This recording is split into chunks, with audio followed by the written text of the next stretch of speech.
Hi guys, this is Sunil. Final year வந்துட்டாலே எங்கள் காலேஜில் தீசிஸ் பண்ண சொல்லிடுவாங்க.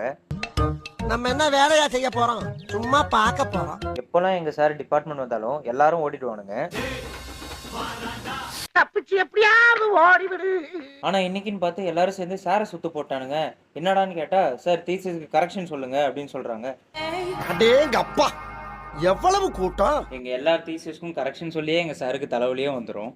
தலை வலிக்குதுடா, தலை வலிக்குதே. ஈவினிங் சார் சொன்ன கரெக்ஷன்லாம் பண்ணிட்டு சுரேஷ் கிட்ட ஒரு கொஸ்டின் தாங்க கேட்டேன். ஒரு ஆன்சர் கொடுத்தான் பாருங்க. Suresh, who is the father of computer?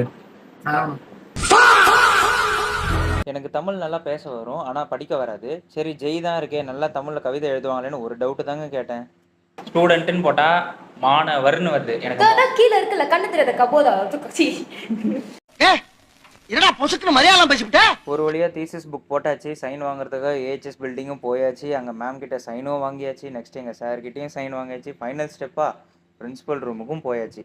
என்னடா இவ்வளோ நேரம் எல்லாம் ஸ்மூத்தாக போகுதேன்னு பார்த்தேன். கடைசியில் பார்த்தா காலேஜ் பேரே தப்பாக போட்டுக்கிறேன். தோத்துக்கிட்டே இருக்கீடா. அப்புறம் என்ன, காலேஜ் நேமை மட்டும் சைட்ஸாக பிரிண்ட் அவுட் எடுத்துட்டு நைஸாக டிபார்ட்மெண்ட்லேயே உட்காந்து ஒட்டியாச்சு. காலேஜில் சொல்கிற கரெக்ஷனை கூட ஈஸியாக மாற்றிடலாம். ஆனால் இந்த 7 மாடி ஏறி போகணுன்னும் போது தான் ரொம்ப கஷ்டமாக இருக்கும். நல்ல வேலை லிஃப்ட் வந்துச்சு. இந்த தடவை என்ன ஆனாலும் சரி, சீல் வாங்காமல் வெளியே வர மாட்டேன்ட்டு முடிவோடு போனேன். அதே மாதிரி சீல் வாங்கி புக்கையும் சப்மிட் பண்ணிட்டேன்.